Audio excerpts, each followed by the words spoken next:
السلام عليكم ورحمة الله وبركاته. كم من روح خيانا قاعدين كم يجواتني جرجرني خيات لقانا يه نولين مجرى الحمد لله وكم مجرتي نجا خيان كان يسمى براجو سنيجا نتولين أران تناولني نتوسط بربانو قد يجولي يمن كسرت لمتة يسرت بربانو أنت يكون وحالا خنا نفسدا جرا كم سين تاني شير نقول أمل ما نروح مركمان كيسن المان كينيا خا مجالا يمن كسرت لمنيف قد كينيا نفسدا جرا نتولي بودين كينيا خران كينيا خنا هفا مكاب خنا مكوفا وان تبلي جام نتولي المان نما إيجا نبودن ويجور رجع تقول من نما بيتي أما أدلب بنجرون ويا المان رمو متكررن كينيا جرا برنا وانا داتي بكجر وغيره بيجور وغيره تميل ما جرا أما أروت كادلبون بيجي كيسة المان ورمو رانا ما تبى فرقوتور بوليساني دبرتجي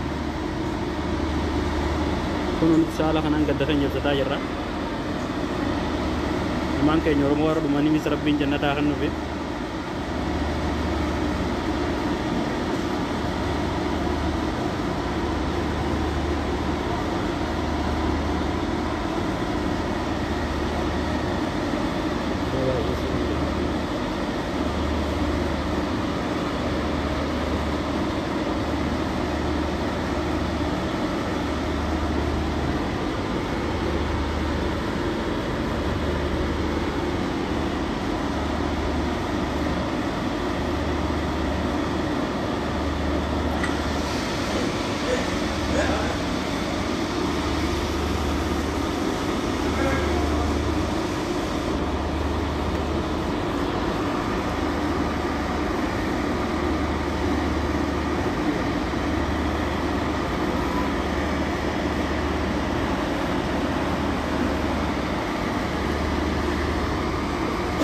نتلي بودين كي نخران كانوا بخير نخران ما يالمان روح بود يقلب بندم نويجر أسوا عملوا بنجرو نويجا والله لازم وقع بوتوس كذا جرا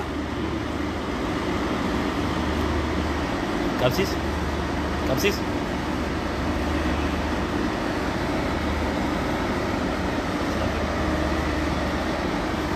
ماشي أسكن لا بد يجوا كل يوم ماشي بدأ ين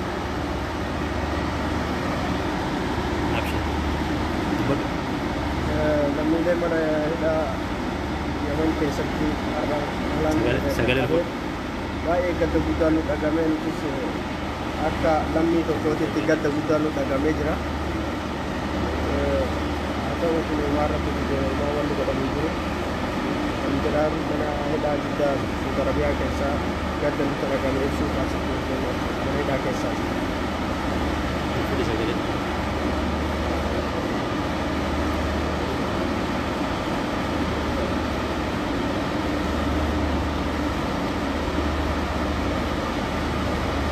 والله لازم تكاكر اللي قدين بينو تكاكر تلي رفني اللي بولين بينو ما في علمنا ما تقول سولو بونجرو رورو نكنا يرجعون سولو بونجرو نكنا ترور فمون والله لازم وانقود دارني بيتني علمنا ما تقول فكينيا موتمان بيبرا ركونكا موتمان سعودي ركونكا موتمان يمني ركونكا بخارا كونكا موتمان خين فكينيا بالمان ما خكنا دومي خنا يو أران تنا خاتين جل استادي والله لازم المان رمو ديني سان اللين غمان سان اللين أكن مت لفافو تايجو علمنا ما موتمان نما وسو موتمان كان كي وان كان كي سر ما خيت رسيدو بدي ودو موتمان كان كي كبادي علمنا ما تقول أكن مال لفاخي لمي بينا ما تكنا تلبونا ما في تويجو لبي لبونا ما تقول جتون وانقود دارني بيت لبونا ما دبا فرودي سيارة لما ميلين تيجي ثلام نمني دبا فرقوتم دبا فرود سديت ما يقوتم بيا يمني خيسة دم تبر المنا ما تبر لبونا ما تونه خن يجوا أرا نمني خن يجوا أصون فكينيا ألفتني ثم لا لاجر تنا ما ليفي خنا قبّا خجور نما دبا شني فريتو فيديو تنا لا لاجر أصو أرا نمني خو وانكر أكنا جنرا كوكنا خيسة جر سنتي جن دم سنتي منو أصو سنتي ينو لما ينتهي كنا دم نتولم بود خران كينيا خنو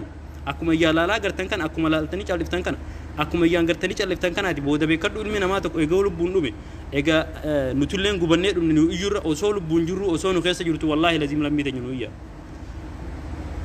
khano sini damman wallahi o so lubun juru o so dum no yechum ara ilman lammilen tan khabiya yamani khessa tekkanati lubun isani dabarte yechun gadda guddatu nutilagami wallahi lazim nutu kharakhin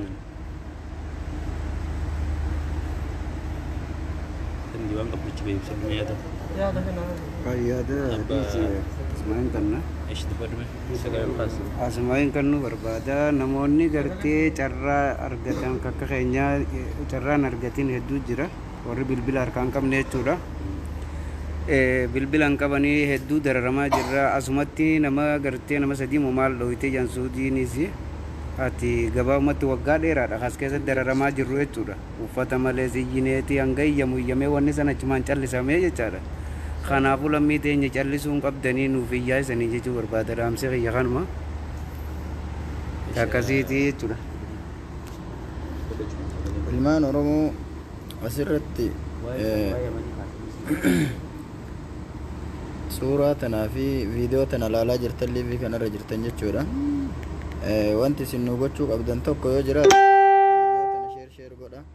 Sagalee akka nuu taatanillee sagalee nuu ta'a jennee yeroo baay'ee viidiyoo as keessallee waraabamee maal jedhame liiviidhallee baanee aarsaa jabaadhan jechuudha. Liiviin kun amma aarsaa jabaan kafalameetiin liiviirra ba'aa jirra. Nama meeqan akka mootummaa ofirraa eegaa jechuudha. Carraan kun immoo nama kamiyyuu nama biyya ambaa keessa jiru mudatuun isaa akka nafnetti ilaala. Carraan kun nama kamuu dabaree eeggataa jira malee irra gahuun isaa hin hafuu jechuudha. Nurra gahuu deema tokkoon kennatti. Kanaaf wanti nu gochuu qabnu maalinni? Wanni gochuu nu qabnu maali? Osoo carraan kun nurra hin geenye hiree tana osoo nu hundan arganne osoo lubbuun jiru jechuu gara biyya keenyaa akka mootummaan keenya nu galchu sagalee nu ta'a. Mootummaan jechuu lubbuun nama osoo mootummaa keenya ta'uu baatte jechuu mootummaa biyya keenyaa osoo baqattummaan ilmaan hiyyeeyyii ta'uu baatte adurree bishaan keessaa baasaa jira boo mootummaan biyya ambaa hin argitanii yoo namni miidiyaa jala deemu jiraate adurree biyya ambaa keessa adurree bishaan keessaa baara keessaa baasa jechuu mootummaan biyya ambaa.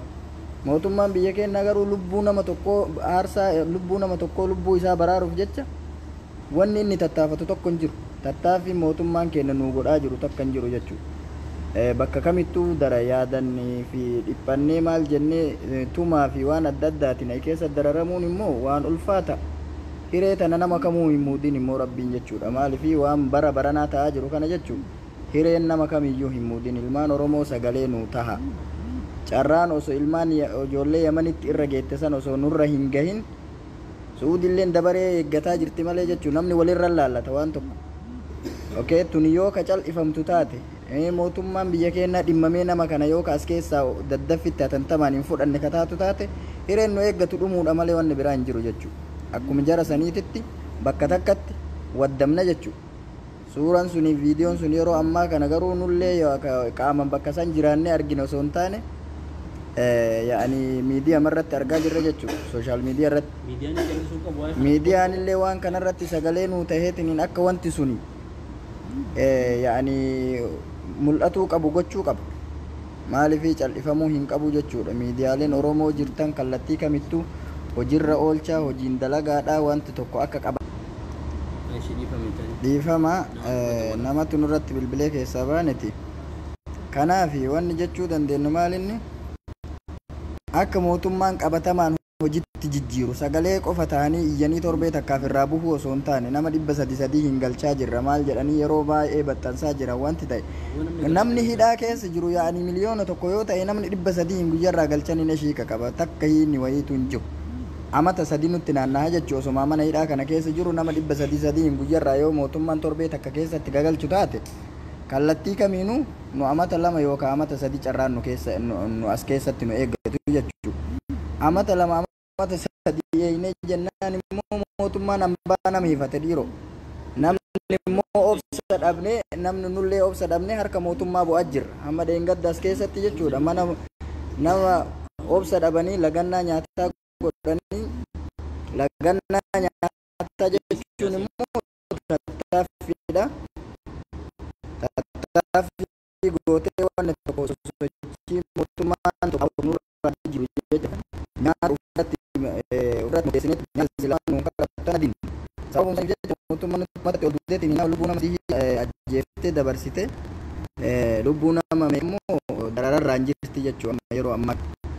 Nyaata akka kun loon wanti keessatti qalabaniitti balbala itti cufanii ol darbanii fi akkasitti ka'anii biraa yaa'an. Innaa kanaaf yeroo ammaa kana haala amma kun isin argitan kanatti jechuudha. Baladiyyaan amma achitti argitan kun hundi qoshashaa kana keessa teennee asiin jiraanna jechuudha. Nurraa baasuu didan akkuma duraallee kabajaa fi adabaan illee wanni nurraa ba'u tokko hin jiru. Dhumuun keenya carraa ijoollee Yamaniin argatte san argatuun keenya homaa shakkii hin qabu waan ta'eef dhiiroo osoo waa takka hin taane jechuudha. Bakka kana keessa sagalee nuu taati miidiyaan Oromoo jechuudha. Kallattii jirtan kamittuu sagalee nuu taatanii akka as keessaa nu galchitanii gumaan ilmaan Oromootii fi ilmaan Itoophiyaa ta'amma Yamanitti namni lubbuun nama 480 ta'umti tunis osoo mootummaa gaarii ka qabaannu taate fakkeenya addunyaa taati jechuudha. Lubbuun ilma namaa takka darbuu hin danda'u. Hagana immoo amma beeki addunyaan akka nu tuffattetti ilaalle kanaaf akkasitti sagalee nuu ta'a jajjabaadhaadha. Namni biraa yoo yaada qabaate yaada Abbaa Oromiyaa asirratti maaltu isinit dhagahama gadda kanarra Abbaa Oromiyaa haala jiruun maal jechuudha? Guddaan natti dhagahama, gaddi guddaan natti dhagahama. Ilmaan Oromoo gartee 480 Yamanitti gartee sababa boombii nyaata jara didaniitiin sababa boombii itti facaatu sagalee isaanii nama 480 nutis karaan keenya kanuma. Gadda as keessatti jiddaa kana keessatti nama hedduu tumaa fi uleen dararaa hedduu irra ga'ee ture. Nyaata diduudhaan ilmaan gartee Itoophiyaan as keessa lammii Itoophiyaa malee lammiin biraan jirtu jechuudha. Lammiin asirra rakkataa jirtu. Mana hidhaa kana keessatti lammii Itoophiyaa qofa.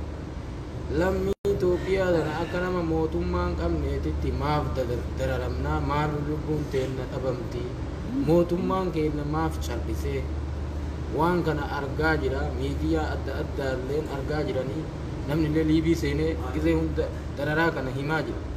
Har'a immoo gaddi guddaan nutti dhagahame. Nama 480 kun akkanatti ibidda waddamuu jechuun gadda guddaa nu biratti lammiin hin jirre hin jirtu jechuudha. Itoophiyaan guutumaan guututti sanaa kana keessa mana hidhaa jawaazaa sanaa kana keessatti 480 dhumuu jechuun waan guddaadha. Nutillee kanuma nu eeggataa kanuma nu madatuuf deema. Gadda nama lagannaa didee jecha midhaan akka sareetitti nu jalatti ol darbanii tuumaan asii ol nu naqaniitiin qayyilabaashii nutti gannaqan uummata gartee dhiiga namaa hin qabne nutti gannaqanii nu fixan. Nam sadiitu dhume. Nam sadiin sun hin dubbatamne dho'isaadhaan dhume. Mootummaan Zuudillee nam sadi galaafattee jima callifame. Nullee karaan keenya kanuma sagalee nuutaa mootummaan keenyallee maaf nutti callisaa. Waan kanaa kanuma yaanni kiyya ana guddaan natti dhagahame immoo gadda guddaan natti dhagahame isinitti haa dhagamu akka nutti dhagahame kanatti kanuma yaanni kiyya. Galatooma ulfaadhaadha.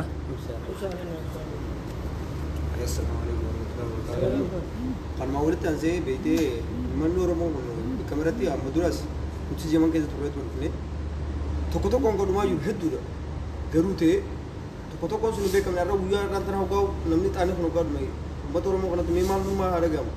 Akkuma du'achaa hundee isaa fudhatee inni Oromoo akkuma du'eetu maka akkuma du'achaa hundee isaa cal jechuu bakka akkasumas haduu usuma wanni biraata kan jirtu formaanne maal wanti kun Oromoon eessa jirte Oromoon jirtu Oromoo hanga caalu isaa gadi jiru sun mee Oromoon caalu isaa jirtu gadi jiru sun eessa jirti Oromoo eessa jirti irra Juwaaris kun hojii jira karaan Juwaaris kanuma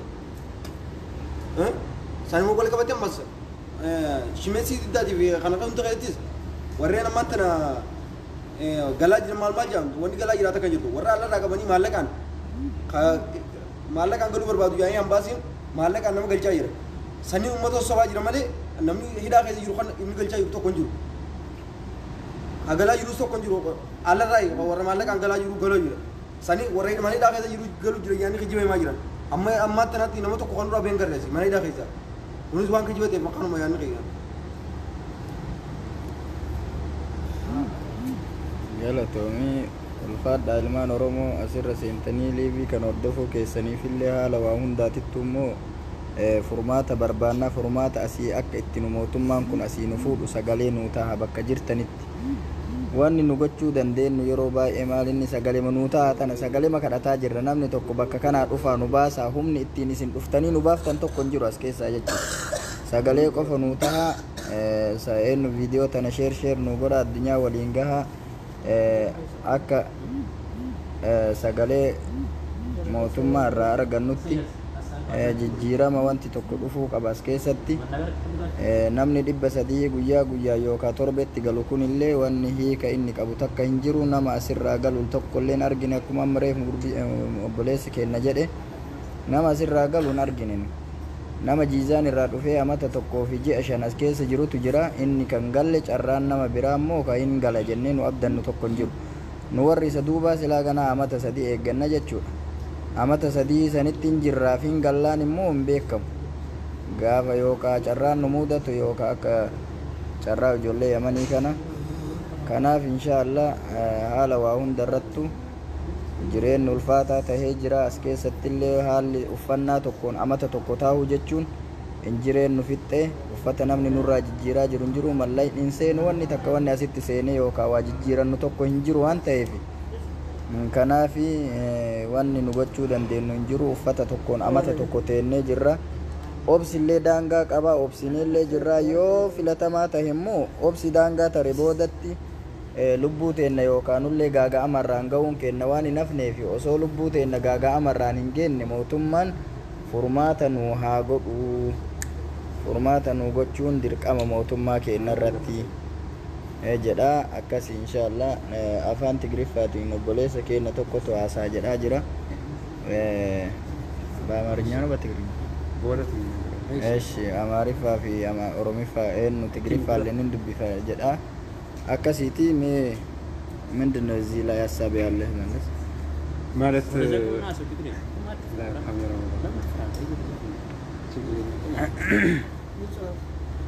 እሺ እኛ መናገር የምንፈልገው ማለት ነው እኛ ያው ዓለም ሚዲያዎች እንዲደርሱልን ነው ህዝባችን እየተሳቀየ ያለ በጅዳሽ ምሽት እስር ቤትና በየመን ሰዎችን እየሞተ ያለቀ ነውና ዓለማችን እንዲደርስልን ሰው እንዲደርስልን ሚዲያታት እንዲደርስልን ሼር ማድረግ ተባብሩ በቃ እኛን ትብብር እንድታርጉልን ሼር ማድረግ ነው ይሄ ሚዲያታትና በሰው በየመንና በሳውዲ በጅዳ እስር ቤት ምሽት ላይ ሰው እየተሳቀየ ያለ ምክንያት አንድ አመት ከምናምን እየታሰረን ያለ ነው ስለዚህ አቤቱታችን እያቀረብን ያለ ነው ወደ ሚዲያዎች እንዲደርስልን ሼር በማድረግ ተባበሩን አንድ ደቂቃ ስራ ነው እና በትግርኛም ያው ፋቴም ዓሪው እዚ ሓደ ዓመት ብልዓል ተኣስርናኝና ብጅዳ ሽመሽ እስር ቤት ስለዚህ ለሞ አንተ የመስተረፈ 480 ሰባት ዝኾኑ ለአክል ሞይቶም አለው ስለዚህ ኣብ ጅዳውን ካብ ዓመት ብልዓል ብዘይ ምንም ወንጀል ተኣሲርና ብስቃይ ብኻሊእ መንከራታት ብርሃቤ ወዚ በአይማ ኩሉ ግዜ በትርታት